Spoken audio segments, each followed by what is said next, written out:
நமஸ்காரம். உங்களின் வழிகாட்டி ஜோதிடர் மலர்கொடி நாமக்கல்லிருந்து. இன்னைக்கு நம்ம பார்க்க போற விஷயம் என்ன அப்படின்னு வந்து பார்த்தோம்னா, மீண்டும் மீண்டும் நாம் சொல்ற விஷயம், திருமணம் என்பது ஆயிரங்காலத்து பயிர், வீட்டை கட்டிப்பார் கல்யாணத்தை செய்துப்பார் அப்படின்னு பழமொழி இருக்கிறது. வாழ்க்கையில திருமணம் அப்படின்னு விஷயங்களை எடுக்கிறச்ச நிறைய முக்கியமான விஷயங்களை நம்ம பார்க்கணும், அதிகப்படியான விஷயங்களை.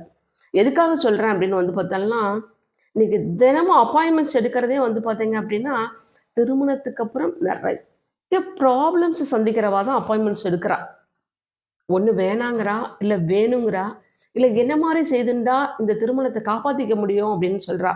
நான் சொல்கிற விஷயம் என்ன அப்படின்னு வந்து பார்த்தோம்னா, ஏன் திருமணம் பண்ணுறதுக்கு முன்னாடி உங்கள் குழந்தைகளோட ஜாதகங்களில் என்ன மாதிரி கிரக அமைப்புகள் இருக்கிறது ஏன் பார்க்க மாட்டேங்குமாறு அப்படின்னு தான் நான் கேட்டுட்டு இருக்கேன். ஓகேங்களா?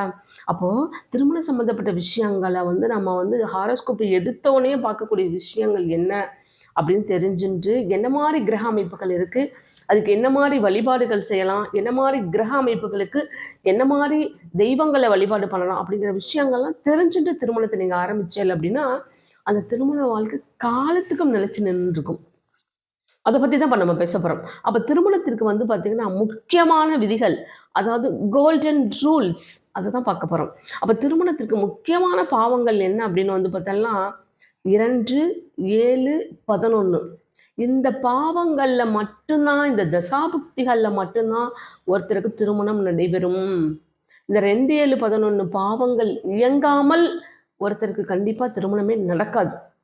இல்லை இந்த பாவங்களே எனக்கு இயங்கலை, ஆனால் எங்கள் வீட்டில் ஒரு திருமணம் நடந்துச்சு அப்படின்னு நீங்கள் ஒரு சவால் விடுறேன் அப்படின்னு நீங்கள் நினைக்கிறீர்கள் அப்படின்னா, நீங்கள் போய் பாருங்க, யாருக்கெல்லாம் இந்த 2, 7, 11 இயங்காமல் கண்டிப்பாக திருமணம் நடக்காது. இல்லை கண்டிப்பாக நடந்துச்சு மேடம் அப்படின்னு நீங்கள் ஒரு விஷயத்த பண்ணலாம். அப்படி நடந்த திருமணங்கள் தான் ஒரு காலத்தில் போராட்டத்தையும் பிரச்சனையையும் கொண்டு வந்து கொடுக்கறது. ஆனால் அப்படி நடக்காது. ஓகேங்களா? அப்போ எப்போவுமே வந்து பார்த்தீங்க அப்படின்னா, ஒரு ஹாரோஸ்கோப்பி கையில் எடுத்தோடனே நம்ம பார்த்துடணும். ஏன் என்ன விஷயம் நடக்க போகிறது, இவன் என்ன கேள்வி கேட்க போகிறா அப்படிங்கிற விஷயத்தை நம்ம பார்த்தாலே தெரிஞ்சிடுறோம். அதுக்கு தகுந்த மாதிரி விஷயங்களை நீங்கள் ஆரம்பிக்கிறச்சு எல்லாமே ரொம்ப நன்னா நடக்கும். எப்பயுமே கோச்சாரத்தை பார்த்து தான் திருமணத்தை பண்ணுறா.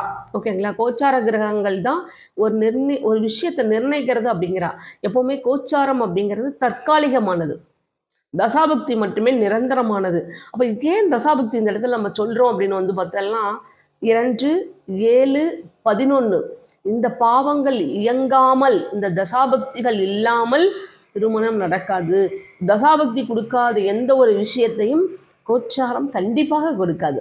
அப்போ ஒருத்தரோட ஜாதகங்களில் பார்க்கும்போது ஒருத்தருக்கு செவ்வாய் அல்லது சுக்கிரன் இது மேல வந்து ராகுகேது இருக்கக்கூடாது. நீங்கள் திருமணம் அமைக்கிறீங்க அப்படின்னா உங்கள் குழந்தைகளோட ஜாதகங்களில் எங்கே செவ்வாய் இருக்கிறதோ அந்த இடங்கள்ல மற்றவருடைய ஜாதகங்களில் ராகுகேது இருக்கக்கூடாது. எங்கே சுக்கிரன் இருக்குதோ அந்த மேலே ராகுகேதுகள் இருக்கப்படாது. பெண்ணோட ஹாரோஸ்கோப்பியாக இருந்தாலும் சரி, ஆணோட ஹாரோஸ்கோப்பியாக இருந்தாலும் இந்த அமைப்புகள் இருந்தால் கண்டிப்பாக செய்யக்கூடாது. இந்த விஷயங்கள்ல ரொம்ப ரொம்ப ரொம்ப கவனமாக இருக்கணும். இன்னொரு முக்கியமான விஷயத்தையும் நம்ம சொல்லுவோம். இப்போ திருமண பொருத்தத்தை நீங்களாவே பார்க்குறேன். எப்படி பார்க்குறேன் அப்படின்னு வந்து பார்த்தோம்னா, நெட்டில் சர்ச் பண்ணி பார்க்குறேன், 10க்கு இத்தனை பொருத்தம் இருக்கிறது, நல்லா இருக்கிறது அப்படின்னு சொல்லிட்டு நீங்களாக ஒரு விஷயத்த முடிவு பண்ணி பண்ணுறேன். கண்டிப்பாக செய்யப்படாது. ஏன் அப்படி சொல்கிறேன்னு வந்து பார்த்தோம்னா, உங்களுக்கு நட்சத்திர பொருத்தம் மட்டும்தான் பார்க்க வரும். ஆனால் நட்சத்திரத்தை தாண்டி ஒரு ஹாரோஸ்கோப்பில் வந்து பார்த்தோம்னா கிரக பொருத்தம் அப்படின்னு இருக்கும். அந்த கிரக பொருத்தத்தை பார்க்காம நீங்கள் நட்சத்திர பொருத்தம் மட்டும் பார்த்து திருமணம் பண்ணிட்டேன்னா அது எத்தனை வருஷம் ஆனாலும் ஒரு பிரச்சனையாக அதை நின்றுட்டு இருக்கும். அதுக்கு முக்கிய காரணம் என்ன சொல்கிறது, உங்களுடைய ஜாதகத்தில் செவ்வாய் அப்படி இல்லை அப்படின்னா சுக்கிரன் இவங்கெல்லாம் வந்து பார்த்தீங்கன்னா கலத்திர காரக கிரகங்கள். ஓகேங்களா?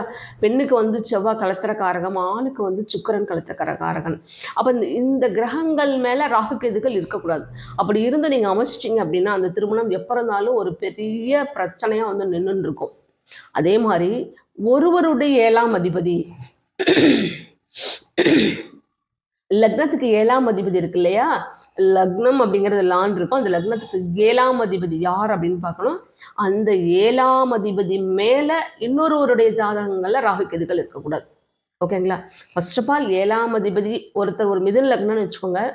அந்த மிதுன லக்னத்துக்கு 7ஆம் அதிபதி வந்து குரு அவர் எங்க வேணாலும் இருக்காருன்னு வச்சுக்கோங்க. அந்த குரு எங்க இருக்காரோ அந்த இடத்துல, குரு ரிஷபத்துல இருக்காருன்னு வச்சுக்கோங்க, அதே ரிஷபத்துல இப்போ ஆணா பெண்ணா இருக்காங்கன்னா அவங்களுக்கு ராகு கேதுக்கள் இருக்கக்கூடாது. ஒரு பெண்ணோட ஜாதகம் மிதுன லக்னம் 7ஆம் இடத்ததிபதி குரு, அவர் குரு ரிஷபத்தில் இருக்காருன்னு வச்சுக்கோங்க. அப்போ அந்த ஆணோட ஜாதகத்தில் ராகுவோ கேதுவோ இருக்கப்படாது, இருந்து நீங்கள் அமைக்கப்படாது. இதெல்லாம் கோல்டன் ரூல்ஸ். எதுக்காக இவ்வளோ ஓப்பனாக ஒரு விஷயத்த கொடுக்குறோம் அப்படின்னு வந்து பார்த்தலாம், நான் எப்போவுமே அப்பாயின்மெண்ட்ஸ் எடுக்கும்போதே சொல்லிவிடுவேன். ஓகேங்களா, எந்த விஷயமா இருந்தாலும் நான் ஓப்பனாக கொடுத்துடுவேன். இந்த மாதிரி விஷயங்கள் இருக்கிறதா, இந்த மாதிரி விஷயங்களை பண்ணுங்க, ரொம்ப நன்னா இருக்கும். இந்த உலகத்தில் எதுவும் மாற்ற முடியாத விஷயமே இல்லை. மாற்றம் ஒன்று என்றும் மாறக்கூடியது. ஓகேங்களா, அப்போ மாறாத விஷயங்கிறது எதுவுமே இல்லை, எல்லாமே நம்மளோட கைகளில் தான் இருக்கிறது. ஓகேங்களா, இதே மாதிரி ஒரு ஜாதகங்களில் வந்து பார்க்கும்போது செவ்வாய் சுக்கிரன் அப்படிங்கிறது வந்து பார்த்தீங்க அப்படின்னா ஹார்மோன் கிரகம். ஓகேங்களா, அப்போ இந்த செவ்வாய் சுக்கிரன் வந்து திருமணம் சம்மந்தப்பட்ட விஷயங்களில் முக்கியமான ஒரு பங்கு வகிக்குது. இந்த செவ்வாய் சுக்கிரன் இருக்கிற இடத்துல ஒருத்தருக்கு வந்து பார்த்தோம்னா ராகு கேது இருக்கும். அப்போ அந்த ராகு கேது இருக்கிற மாதிரி நீங்கள் திருமணத்தை அமைச்சிட்டிங்க அப்படின்னா வாழற காலங்களில், இந்த செவ்வாய் சுக்கிரன் ஹார்மோன் கிரகம் இல்லையா, ஹார்மோன் கிரகம்னா என்ன, திருமண கட்டத்தில் வாழக்கூடிய வாழ்க்கையில் தாம்பத்தியம், செக்ஸுவல் லைஃபு, அவள் வாழக்கூடிய ஒவ்வொரு நாட்களும், இந்த செவ்வாய் சுக்கிரன் இருக்கிற இடத்துல ராகு கேது வந்துட்டா ஒவ்வொரு நாட்களும் வாழ்க்கையில் அவளுக்கு வெறுப்பு கொடுத்துரும். அப்படி வெறுப்பாக கொடுக்குற விஷயங்களில் வந்து விருப்பம் இல்லாமல் அவள் தாம்பத்தியம் பண்ணும்போது அப்படி பிறக்கின்ற குழந்தைகள் வந்து பார்த்தீங்க அப்படின்னா நோயாளி குழந்தைகளாக பிறப்பாங்க. நிறைய பேர் பார்த்தீங்க அப்படின்னா குழந்தை பிறந்தோடனே இவங்களோட குழந்தைகள் வந்து இப்படி இருக்காங்க, மெயினாக ஆர்டிஸ்டம் குழந்தைகளாக இருக்காங்க, பேச தெரியல, கண் தெரியல, காது கேட்கல. நீங்கள் வந்து பார்த்தீங்க அப்படின்னா தாம்பத்தியம் சம்மந்தப்பட்ட விஷயங்களில் உங்கள் உணர்வுகளை நீங்கள் எந்த மாதிரி அமைச்சிக்கிறீங்களோ அந்த மாதிரி குழந்தைகள் தான் பிறப்பாங்க. ஃபர்ஸ்ட் ஆஃப் ஆல் குழந்தை உருவாயிட்டாவே மனசை வந்து ஹாப்பியாக வச்சுக்கணும். அப்படி இல்லை அப்படின்னா நீங்கள் அந்த குழந்தைகளை பெற்றுக்கொள்ளக்கூடாது. ஓகேங்களா, உங்களுக்கு விருப்பம், ஹாப்பினஸ், சந்தோஷமாக இருக்குன்னு தான் நீங்கள் செஞ்சுக்கலாம். ஆனால் செவ்வாய் சுக்கிரன் ஹார்மோன் கிரகம் அந்த இடத்துல ராகு கேதுக்கள் இருக்கும்போது உங்களோட மனநிலையும் அப்படித்தான் இருக்கும். ஓகேங்களா, அப்படி உருவாகின்ற குழந்தைகள் நோயாளி குழந்தைகளாக இருப்பாங்க. அந்த குழந்தைகள் எதிர்காலத்தில் உங்களுக்கு உபயோகம் இல்லாத குழந்தைகளாக இருப்பாங்க. ஏன் இன்னைக்கு இந்த விஷயத்த சொல்கிறேன் அப்படின்னு வந்து பார்த்தோம்னா, ஒரு 20 வருஷம் கழிச்சு ஒரு குழந்தை அப்படி இருந்து அதுக்கு இன்னைக்கு நம்ம ஹாரோஸ்கோப்பி பார்த்து இந்த விஷயத்த நம்ம சொல்கிறோம் அப்படின்னா, இன்னைக்கு இந்த விஷயங்களை சொன்னால் 20 வருஷம் கழிச்சு என்ன நடக்கக்கூடாதோ அந்த விஷயங்கள் இன்னைக்கு நம்ம கேர்ஃபுல்லாக இருக்கலாம்ல. அதுக்கு தான் சொல்கிறது, திருமண பொருத்தம் ஹாரோஸ்கோப்பி பார்க்குறது ரொம்ப எளிமை, ஆனால் திருமண பொருத்தம் பார்க்குறது ரொம்ப ரொம்ப ரொம்ப ரொம்ப இம்பார்ட்டண்ட், ரொம்ப முக்கியமான விஷயம். நான்லாம் திருமண பொருத்தம் பார்க்குறதுக்கு மினிமம் ஒரு 3 மணி நேரமாவது எடுத்துக்குவேன். ஓகேங்களா, கண்டிப்பாக 3 மணி நேரம் எடுத்துக்குவேன். அந்த 3 மணி நேரம் டைம் எடுத்து ஹாரோஸ்கோப்பில் நல்லா ஆராய்ச்சி பண்ணிட்டு தான் ஆன்சரே பண்ணுவேன். ஓகேங்களா, அதுக்கு சம்மதம்னா நீங்கள் எடுத்துக்கலாம், இல்லை அப்படின்னா ஒன்றுமே பண்ண முடியாது. பிரச்சனை வந்ததுக்கப்புறம் நீங்கள் என்ன பண்ண முடியும்? அதுக்காக தான் சொல்கிறது, இந்த திருமணம் சம்மந்தப்பட்ட விஷயங்களில் பார்க்குற பேரண்ட் கரெக்டாக சில விஷயங்களை பண்ணணுங்கிறதுக்காக தான் இவ்வளோ தூரம் பேசுகிறோம். அதே மாதிரி வந்து பார்த்திங்கன்னா ஒரு ஆணோட ஜாதகத்துலேயோ பெண்ணோட ஜாதகத்துலேயோ மேக்சிமம் செவ்வாய் அப்படின்னா பெண்ணுக்கு எடுத்துக்கலாம். அந்த இடத்துல இன்னொருத்தருக்கு சுக்கிரன் இருப்பது சிறப்பு. நீங்கள் அப்படி பண்ணிட்டீங்கன்னா இவங்களோட திருமணம் சம்மந்தப்பட்ட விஷயங்கள் எந்த பிரச்சனையுமே வராது. இது உடல் சார்ந்த சுகத்தை சொல்கிறது. அப்போ அதில் செவ்வாய் இருக்கிற இடத்துல சுக்கிரன் இருக்கிறது, சுக்கிரன் இருக்கிற இடத்துல செவ்வாய் இருக்கிறது வந்து பார்த்தோம்னா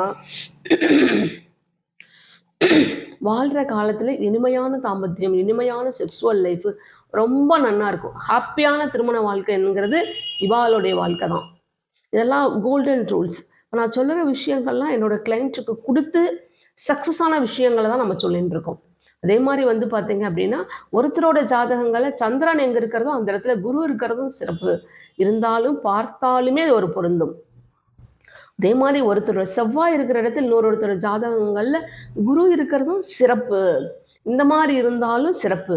ஒருத்தரோட ஜாதகத்தில் ராகு கேதுக்கள் எங்கே இருக்காங்களோ அது இன்னொருவரின் ஜாதகத்தில் ராசியிலையோ இல்லை அம்சத்திலேயோ இருக்கிறது வந்து பார்த்தீங்கன்னா இதுதான் வக்ர கிரக வசியம் அப்படின்னு சொல்லுவா. அப்போ யாருக்கு இந்த மாதிரி அமைப்பு இருக்கும்? ராகு கேதுகள் 18 மாதங்களுக்கு ஒரு தடவை கிரக பயிற்சி ஆகுவா. அப்போ தான் பிறந்து அதே வருடத்தில் பிறக்கிறவங்களுக்கு அதே மாதிரி கிரக அமைப்புகள் இருக்கும். ஒரு ஆணுக்கு ராகு எங்க இருக்காரோ அதே இடத்துல பெண்ணுக்கும் ராகு இருக்கும். அதுதான் வக்ர கிரக வசியம். 2 பேத்துக்குமே ஒரே இடத்துல ராகு கேதுக்கள். ராகு இருக்கிற இடத்துல ராகு, கேது இருக்கிற கேது. இது எப்படி இருக்கும் அப்படின்னு வந்து பார்த்தீங்கன்னா, ஒரே வருடத்துல பிறக்கின்ற குழந்தைகளுக்கு தான் இந்த மாதிரி அமைப்புகள் இருக்கும். இந்த மாதிரி இருந்தா இதுதான் வக்ர கிரக வசியம். இவெல்லாம் பார்த்தோன்னே இவாளுக்கு பிடிச்சு போயிடும். ஓகேங்களா? இந்த மாதிரி இருந்தாலும் நீங்க அழகா அமைக்கலாம். எவ்வளோ பெரிய ப்ராப்ளம் வந்தாலும் பிரிய மாட்டா. எவ்வளோ பெரிய விஷயம் இருந்தாலும் அட்ஜஸ்ட் மைண்டா அவ போயிட்டு இருப்பா. ஓகேங்களா? அப்ப திருமணம் சம்மந்தப்பட்ட விஷயங்களை நாம இணைக்கும்போது, எவ்வளவு விஷயங்கள் நம்ம சொல்லிட்டு இருக்கோம் பாருங்க. இந்த மாதிரி கிரக அமைப்புகளோடு இணைச்சுண்டா, எதிர்காலத்தில் அந்த திருமண வாழ்க்கை ரொம்ப நல்லா இருக்கும். உங்களோட குழந்தைகள் தமிழ் மாதங்கள் தான் நான் அதிகமாக எடுத்துட்டு இருப்பேன். ஆடி மாசத்துல பிறந்திருக்கா, ஐப்பசி மாசத்துல பிறந்திருக்கா, கார்த்திகை மாசத்துல பிறந்திருக்கா, பங்குனி மாசத்துல பிறந்திருக்கா. அப்ப இந்த மாதிரி மாதங்களில், அதாவது ஆடி, ஐப்பசி, கார்த்திகை, பங்குனி இந்த மாதிரி மாதங்கள்ல பிறக்கிற ஆண்கள பெண்களை நாம எக்காரணத்தை கொண்டும் இணைக்கப்படாது. ஒரு ஆடியில பிறந்தவங்களை இன்னொரு ஐப்பசியில பிறந்தவாளை இணைக்கக்கூடாது. ஒரு கார்த்திகையில பிறந்தவளை ஒரு பங்குனி மாதங்கள்ல பிறந்தவளை இணைக்கக்கூடாது. அப்படி நீங்க நினைச்சிட்டாலும் அந்த திருமணம் ஒரு மிகப்பெரிய ஒரு பிரச்சனையை சந்திக்கும். ஒரு திருமண பொருத்தம் பார்க்கும்போது ஆணோட மாதமும் பெண்ணோட மாதமும் 6 வரக்கூடாது. ஓகேங்களா? மேக்சிமம் வந்து பார்த்தோம்னா இப்போ ஒரு பொண்ணு வந்து பங்குனி மாதம் பிறந்திருக்குன்னு வச்சுக்கோங்க. அந்த பங்குனியில பிறந்த பெண்ணுக்கு இந்த இடத்துல வந்து பார்த்தீங்க அப்படின்னா புரட்டாசி, ஐப்பசி. ஐப்பசியில வந்து பிறந்திருக்கிற ஆணை வந்து இணைக்கக்கூடாதுங்கிறது இதுதான் காரணம். ஓகேங்களா? அப்போ 6 வந்துடுவா. எப்பவுமே தமிழ் மாதங்களை வச்சு நம்ம ஹாரோஸ்கோபி பார்க்கறது ரொம்ப சிறப்பாக இருக்கும். அதுதான் 6 இணைக்கப்படாது. சந்திரனுக்கு தான் சஷ்டாஷ்ட தோஷம் அப்படிங்கிறது இல்லை, சூரியனுக்கும் இருக்கிறது. அதுதான் 6 சொல்றது. சஷ்டாஷ்டக தோஷங்கள்ல எந்த மாதிரி ஜாதகங்களை இணைச்சுட்டாலும் அது ஒரு பிரச்சனையா போயிடும். அப்ப கணவன் மனைவி ஒற்றுமையா வாழ அனைவருடைய வீட்டிலும் வந்து என்ன பண்ணணும் அப்படின்னு வந்து பார்த்தீங்க அப்படின்னா, திருக்குறள் புத்தகம் வச்சுக்கணும். வள்ளுவன் வாசுகி போல வாழணும் அப்படிங்கிறது தான். வள்ளுவன் வாசுகி கதைகள்லாம் நமக்கு தெரியும் இல்லையா? அப்ப வந்து வள்ளுவன் அப்படின்ற அவர் வந்து பார்த்தீங்கன்னா திருக்குறள் எழுதினவர் தான் வள்ளுவர். அப்போ அவர் வந்து வள்ளுவர் தன்னோட மனைவியை வாசுகியை கூப்பிடுறாங்க. அவங்க வந்து கிணத்துல தண்ணி செஞ்சுட்டு இருக்காங்க. அப்போ அவர் கூப்பிட்டோன்னா அந்த அம்மா அப்படியே போனோன்னா அந்த பக்கெட் வந்து கிணத்துக்குள்ள விழாம அப்படியே நிற்குதான். இதுதான் வள்ளுவன் வாசுகி போல் வாழணும் அப்படிங்கிற கதை. அப்போ ஒவ்வொரு வீட்டிலும் திருக்குறள் புத்தகம் கட்டாயமாக இருக்க வேண்டும். என்ன பண்ணலாம் அப்படின்னு வந்து பார்த்தோம்னா, தினசரி உங்களுடைய வீடுகளில் கணவன் மனைவி குழந்தைகள் தினமும் ஒரு திருக்குறளாவது நீங்கள் படிச்சுட்டேன்னா கணவன் மனைவியிடம் பிரிவினை அப்படிங்கிறது எப்பவுமே ஏற்படாது. காலத்துக்கு வந்து பார்த்தோம்னா எவ்வளோ பெரிய ப்ராசஸ் வந்தாலும் அந்த ஹஸ்பண்ட் ஒய்ஃப் வந்து பார்த்தோம்னா சந்தோஷமாக இருந்துட்டு இருப்பாங்க. அப்போ திருக்குறள் புக்ஸ் நம்ம வாங்கி வச்சுக்கலாம், தினமும் படிக்கலாம். இதெல்லாம் செய்கிறது எதுக்காக வந்து பார்த்தோம்னா எதிர்கால வாழ்வை சிறப்படைவதற்காகத்தான். இந்த பதிவு உங்களுக்கு பிடித்திருந்தால் அஸ்ட்ரோவெனிலி சேனலை சப்ஸ்கிரைப் பண்ணுங்கள். அருகில் உள்ள பெல்லைக்கானை ப்ரெஸ் பண்ணுங்கள். என்னுடைய அப்பாயின்மெண்ட்ஸ் உங்களுக்கு தேவைப்படும் பட்சத்தில் என்னுடைய வாட்ஸ்அப் நம்பர் 9585975497. அதே மாதிரி இன்னும் ஒரே ஒரு விஷயம், ஒரு திருமண பொருத்தம் பார்க்கும்போது ஒருத்தருக்கு வந்து பார்த்தோம்னா தாரதோஷம் அப்படின்னு ஒரு விஷயம் இருக்கும். ஓகேங்களா? அப்போ எந்த மாதிரி கிரக அமைப்புகள் இருந்தால் தாரதோஷம் இருக்கும் அப்படின்னு சொல்லிட்டு நம்ம அடுத்த பதிவில் பார்ப்போம். அந்த மாதிரி இருந்தாலும் அதுவும் ஒரு திருமணத்தில் ஒரு பிரச்சனையை கொடுக்கும். அது அடுத்த பதிவில் பார்ப்போம். நன்றி, நமஸ்காரம். எல்லாம் சித்தியாகட்டும். வாழ்க வளமுடன், வாழ்க வளமுடன்.